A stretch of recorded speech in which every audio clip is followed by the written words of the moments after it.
안녕하세요. 오래 역사TV 시간입니다. 여러분, 처음이라는 것에 대해서 우리가 의미를 두는 경우가 많죠. 첫사랑, 첫 만남 이런 것들 말고 처음에 대한 기억을 굳이 교과서에서 따지자면, 저는 역사를 강의하니까 우리 세계사에서 가장 오래도록 기억에 남아있는 인물, 인류죠. 오스트랄로피테쿠스. 우리 한국사로 좁혀본다면 단군이라든지, 그리고 마치 과거의 모든 사람들이, 선사시대 사람들이 썼을 것이라고 생각할 수 있는 빗살무늬 토기, 참 오래도록 기억 속에 머물러 있습니다. 조금 더 우리가 사는 현대에서 가까운 시기로 국한해 보면 이완용, 참 나쁘다, 매국노다 이렇게 기억하고 있습니다. 그렇다면 반대로 좋은 이미지, 긍정적인 우리 한국사 인물하면 누가 떠오르시나요?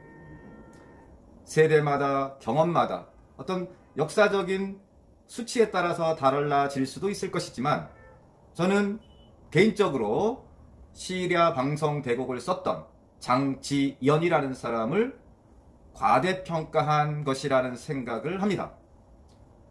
이건 어디까지나 저의 개인적인 생각이니까 방송을 시청하고 계신 여러분들마다 생각이 다를 수도 있을 것입니다. 역사는 모든 사람들이 같은 생각을 하면서 바라보고 목표가 같아야 된다는 생각 자체가 매우 잘못된 것이라는 것을 기억해야 할 것입니다. 장지연. 저는 이 인물을 고등학교 1학년 때 우리 국사를 가르쳐준 선생님 때문에 굉장히 좋아하고 존경했습니다. 그 선생님이 그 수업 시간에 굉장히 열정적으로 이 사설을 낭독해 주셨거든요. 그분이 살짝 요즘으로 치자면 국뽕 스타일의 역사 선생님이셨습니다.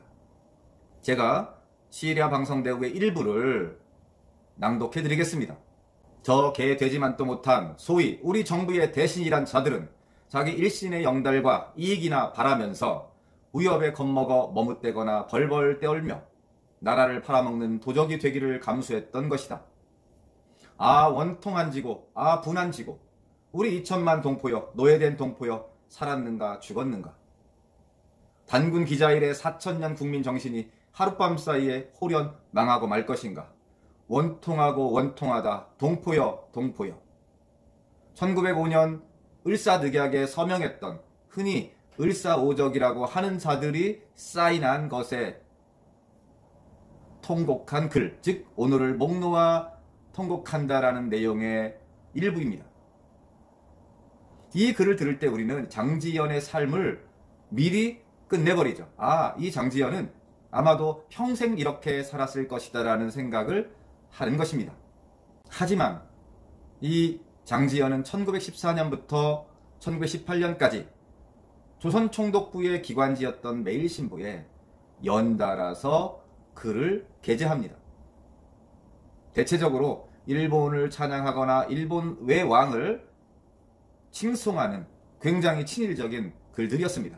특히 1915년 12월 26일 매일신보 일면에 이토 히로부미의 글을 인용해서 조선 사람들은 단체성이 없다, 한마디로 우리 한국인들을 비하하는 글을 실었던 것이죠. 1914년부터는 이완용이 만들었던 불교 친일 단체였던 불교진흥회의 간사로서 활동합니다. 그는 일본의 한국 지배에 다양한 형태로 협력했던 인물임이 드러나는 것이죠.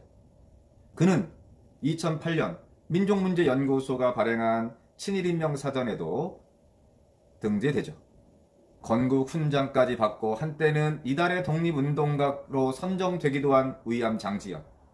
그는 대체 왜 말년에 일본을 향해서 끝도 없는 칭송과 찬양을 해야 된 것일까요? 일부에서는 이에 대한 명확한 증거가 없다, 왜 갑자기 친일로 돌아섰는지, 또한 다양한 신문의 글들에 장지연을 드러내놓고 썼던 것들이 거의 없기 때문에 친일파라고 하기에는 약하다라고 주장하는 사람들도 일부 있긴 합니다. 하지만 장지연은 700여 편이 넘는 일본을 지지하는 글들을 썼습니다.